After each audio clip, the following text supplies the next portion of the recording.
मैंने उतरते ही अध्यक्ष जी को कहा कि भाई जो भीड़ बालूरघाट की इस सभा में आई है, अब करने को क्या बचा है? चुनाव आपका यही समाप्त हो गया है भाजपा जी। भाई और बहनों, जब मैं यहां आया हूं तब बोल्ला काली मंदिर, देवी बुरा काली, नरवरिया शिव मंदिर और देवी दुर्गा को चरणों में प्रणाम कर कर मेरी बात की शुरुआत करूं। मैं जब यहां आया हूं तब शहीद चुरका मुर्मू, जिन्होंने बांग्लादेश मुक्ति युद्ध में भारत के जवानों की मदद करते हुए शहीदी करी, उनको भी प्रणाम करता हूं। और बंगाल की इस वीर भूमि पर आया हूं तब अनगिनत स्वतंत्र सेनानियों के साथ साथ सुभाष बाबू, नेताजी और हमारे भाजपा के स्थापक अध्यक्ष श्यामा प्रसाद मुखर्जी को भी प्रणाम कर कर मेरी बात की। ये बालूरघाट में अभी बरसी स्नान चल रहा है ना भाई? चल रहा है नहीं चल रहा है?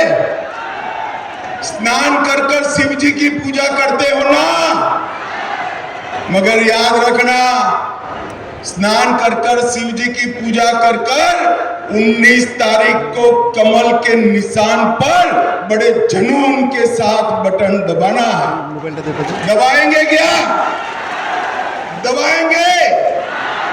ये पूरे क्षेत्र के अंदर जो दारुण गरीबी फैली है, इसके लिए अगर कोई जिम्मेदारी है तो केवल और केवल कम्युनिस्ट और तृणमूल कांग्रेस। यहां का दही, तांत की साड़ी और मुखड़ा शिल्प, तीनों को अगर विश्व प्रसिद्ध करना है तो यहाँ बंगाल में भी भाजपा सरकार बनानी है और मोदी जी को भी लाना है। भाई और बहनों, 2014 में हम आए थे, बंगाल की जनता ने सिर्फ 2 सीटें दी थी। फिर 19 में आए, आपने 18 सीटें दी। 19 में आपने 18 दी तो मोदी जी 300 से ज्यादा सीट से प्रधानमंत्री बने। अब 2024 में 18 से बढ़ाकर 30 करनी है और 370 पार करना है। मुझे बताओ, हो जाएगा ना? पक्का हो जाएगा? भाई और बहनों, हमारे सोनार बांग्ला को ममता दीदी ने बम धमाकों से गूंजता कर दिया। सोनार बांग्ला को कट मनी से परेशान किया है, भ्रष्टाचार से परेशान किया है। और सशक्त भारत अगर बनाना है तो सशक्त बंगला बनाना पड़ेगा, सशक्त बंगाल बनाना। भाई और बहनों, बेलूरघाट के भाई बताएं मुझे, जहां तक घुसपैठ चालू है, बंगाल सशक्त हो सकता है क्या? जोर से बोलो, हो सकता है क्या? घुसपैठ बंद करनी चाहिए या नहीं करनी चाहिए? जोर से बोलो, करनी चाहिए या नहीं करनी चाहिए? क्या ममता दीदी घुसपैठ बंद करेगी क्या? करेगी क्या? वो घुसपैठ बंद नहीं करेगी, क्योंकि वो घुसपैठ ही तो उनकी वोट बैंक है या नहीं है? तो घुसपैठ बंद कर सकते हैं नरेंद्र मोदी और बंगाल में भारतीय जनता पार्टी की सरकार कर सकती है। भाई और बहनों, आसाम की समस्या घुसपैठ की ऐसे ही थी। आसाम की जनता ने निर्णय किया, भाजपा की सरकार बनाई और अब आसाम बॉर्डर से एक भी व्यक्ति घुसपैठ नहीं कर सकता। घुसपैठ को हमने बंद कर दिया है। और मैं आपको मोदी गारंटी कहने आया हूं, 30 सीटें पार करा दो, बंगाल में भाजपा सरकार बना दो, मारेगा, किसी को घुसपैठ हम नहीं करेंगे। भाई और बहनों, ये बेलूर घाट वाले इतने सारे लोग हैं, मुझे बताइए अयोध्या में राम मंदिर बनना चाहिए था या नहीं बनना चाहिए था? अरे जोर से बोलो, बनना चाहिए था या नहीं बनना चाहिए था? ये ममता दीदी, ये कांग्रेस पार्टी, ये कम्युनिस्ट, ये सभी इकट्ठा मिलकर 70 साल से राम मंदिर को अटका रहे थे, भटका रहे थे, लटका रहे थे। 17 तारीख को रामनवमी है, रामलल्ला का बर्थडे है, और मोदी जी ने 5 ही साल में केस का चुकादा भी आ गया, भूमि पूजन भी हो गया, और 22 जनवरी को भव्य राम मंदिर का निर्माण भी हुआ। 2 साल के बाद रामलल्ला अपने भव्य घर के अंदर अपना बर्थडे मनाएंगे, रामनवमी बनाएंगे।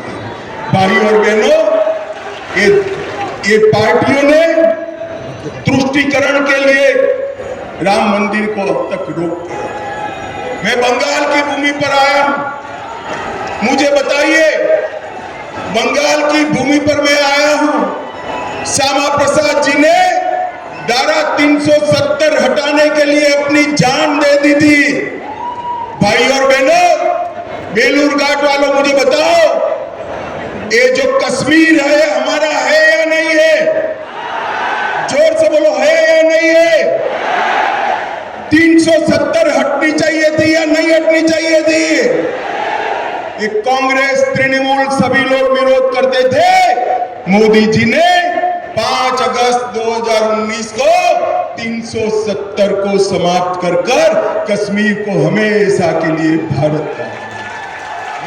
भाई और बहनों, तुष्टीकरण के कारण इन लोगों ने 370 को संभाल कर रखा था, मोदी जी ने उसको उखाड़ कर फेंक दिया। ये 10 साल के अंदर नरेंद्र मोदी जी ने गरीब कल्याण के लिए ढेर सारे काम करे। 25 करोड़ गरीबों को गरीबी रेखा के बाहर लाया। 80 करोड़ लोगों को मुफ्त चावल देने का काम नरेंद्र मोदी सरकार ने किया।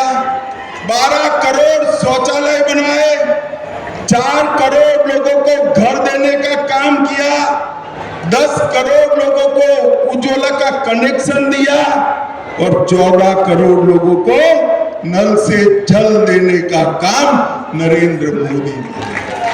यहाँ बेलूर घाट वाले आए हैं, मैं उनको पूछना चाहता हूं, मोदी जी ने देश भर में एक योजना करी है कि 5 लाख तक का सभी हेल्थ का खर्चा, स्वास्थ्य का खर्चा मोदी जी उठा रहे हैं। देश भर के गरीबों को इसका फायदा मिल रहा है, बंगाल को नहीं मिल रहा है, क्योंकि ममता दीदी आयुष्मान भारत योजना को नीचे तक नहीं पहुंचा सकती। भाई और बहनों, मैं आज मोदी गारंटी करके देने आया हूं, एक बार 300 पार कर ममता की सरकार को उखाड़ दो, सभी का 5 लाख तक का पूरा इलाज मुफ्त हो।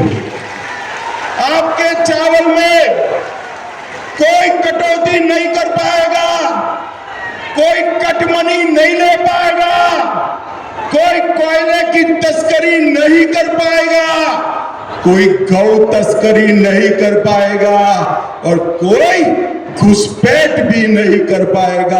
ये बंगाल पश्चिम बंगाल के लोगों का है, इनसे कोई कॉम्प्रोमाइज नहीं होगा।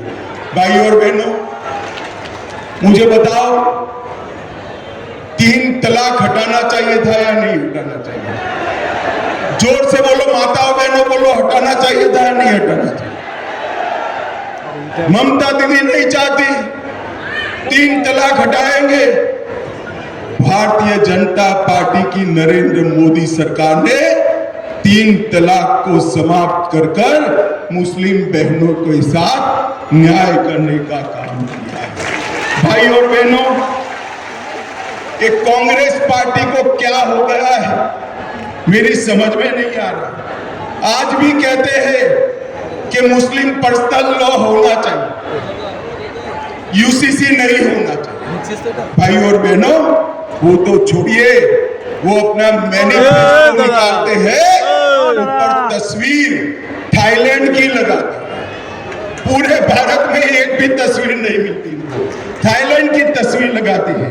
मगर क्यों लगाते हैं? इसलिए लगाते हैं कि राहुल बाबा बार बार वहां वैकेशन करने के लिए चले जाते हैं, वैकेशन करने। भाई और बहनों, ये पार्टियों का हमारे साथ, देश के गरीबों के साथ, देश की जनता के साथ कोई सरोकार। और मैं आज बंगाल में चुनाव की घोषणा के बाद पहली बार आया हूं। मैं बंगाल की जनता को हाथ जोड़कर विनती करने आया हूं।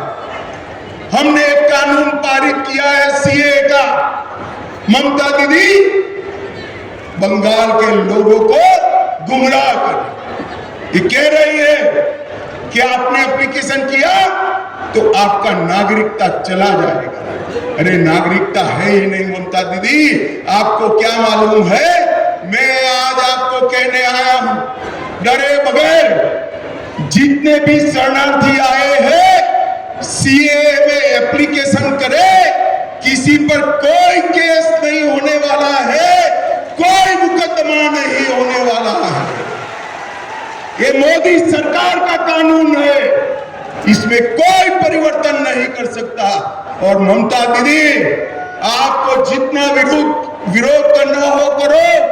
हम जितने भी हिंदू, बौद्ध, सिख शरणार्थी आए हैं उनको नागरिकता देंगे, ये हमारा वादा। जो बंगाल से हिंदू, सिख, बौद्ध शरणार्थी आए हैं उनको नागरिकता मिलती है, आपको क्या तकलीफ हो? एक और घुसपैठियों को लाल जाजम बिठाकर स्वागत करती हो, रोहिंग्या का स्वागत करती हो, और दूसरी ओर जो हिंदू, बौद्ध, सिख शरणार्थी आए हैं उनको गुमराह कर रही हो। दीदी, आपकी दाल नहीं गलने वाली है। मोदी जी ने रूल्स नोटिफाई कर दिए हैं, बंगाल के सारे शरणार्थी भय मुक्त होकर अप्लाई करे। आपका इस देश पर इतना ही अधिकार है जितना मेरा है, आपका अधिकार इतना है। सभी लोगों ने अप्लाई करना चाहिए। भाई और बहनों, तुष्टीकरण की सीमा करने वाली ये पार्टी कुछ नहीं कर सकती। अभी मैं आज आपको बताने आया, एक बम ब्लास्ट हुआ था 22 में भूपति नगर में, 3 लोग मारे गए।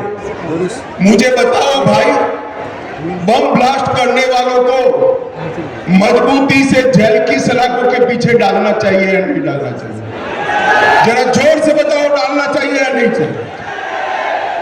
इसकी जांच हाई कोर्ट ने एनआईए को दी और ममता दीदी एनआईए पर केस रजिस्टर कर बम ब्लास्ट करने वालों को बचाना चाहती है।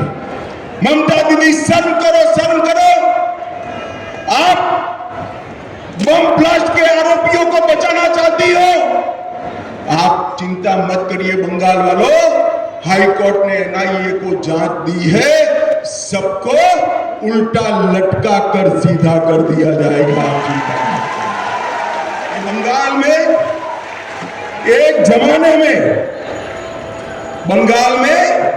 एक जमाने में रविंद्र संगीत गूंजा करता था, अब बंगाल में बम धमाकों की गूंज गूंजाई देता है। बंगाल में एक भी इंडस्ट्री नहीं आती, विकास नहीं होता, पूरा देश विकसित रास्ते पर आगे बढ़ गया, हमारा बंगाल पिछड़ता जा रहा है। समय आ गया है ये टीएमसी के कटमनी वालों को जगह दिखाने का। ये चुनाव है जो मोदी जी का चुनाव है। मोदी जी को तीसरी बार प्रधानमंत्री बनाने का चुनाव। और मित्रों, मैं अंत में इतना कहना चाहता हूं, ममता दीदी आप तो महिला मुख्यमंत्री हो, एक बात मैं आपको पूछना चाहता हूं, संदेश खाली जैसी शर्मनाक घटना में भी आप पॉलिटिक्स कर रहे हैं। सालों तक आपके नाक के नीचे महिलाओं पर अत्याचार होता रहा, तृणमूल कांग्रेस के गुंडे अत्याचार करते रहे। जब इसको पकड़ने गए, ईडी पर पथराव किया, जब हाई कोर्ट ने कहा तब सरेंडर किया। मैं आज ममता दीदी को पूछना चाहता हूं, कुछ तुष्टीकरण कर वोट लेने के लिए संदेश खाली के गुनहगारों को लिए आप बचा रही हो, मगर पूरे बंगाल की माताएं बहनें ये देख रही है, जान गई है कि आप संदेश खाली के गुनहगारों के साथ। माताओं बहनों, मुझे बताओ, संदेश खाली के गुनहगारों को जो बचाते हैं, इनको कभी वोट देना चाहिए क्या? जोर से बोलो, देना चाहिए? कौन बचा रहा है संदेश खाली के गुनहगारों को? जोर से बोलो, कौन बचा रहा है? तृणमूल कांग्रेस को जिताने का मतलब है संदेश खाली की तरह अत्याचार करने की झूठ, और मोदी जी को जिताने का मतलब है सोनार बांग्ला की रचना करना। हमारे सुकांतु मजमूदार जी, आगे हमारे सुकांतु मजमूदार जी और खगेन जी दोनों यहां से प्रत्याशी है। मुझे बताइए, प्रचंड बहुमत से इनको जिताएंगे क्या? जोर से बोलो, जिताएंगे? यहां आया हुआ हर व्यक्ति 5 वोट कमल पर डलवाएगा। मैं माताओं बहनों को कहने आया हूं, आपका चुनाव है, संदेश खाली वालों को दंड देने का चुनाव है। आप कमल के निशान पर बटन दबाएंगे क्या? बटन तो जरूर दबाना, मगर इतने जोर से, गुस्से से दबाना कि बटन बेलूर घाट में दबे और करंट कलकत्ते में ममता दीदी को लगे। आप जिताएंगे क्या? 26 तारीख को भारी मतदान करेंगे क्या? कमल के निशान पर बटन दबाएंगे? मोदी जी को तीसरी बार प्रधानमंत्री बनाएंगे? 400 पार कराएंगे? तो मेरे साथ दोनों हाथ उठाइए, विजय के विश्वास की मुट्ठी बीचे और प्रचंड आवाज से बोलिए, भारत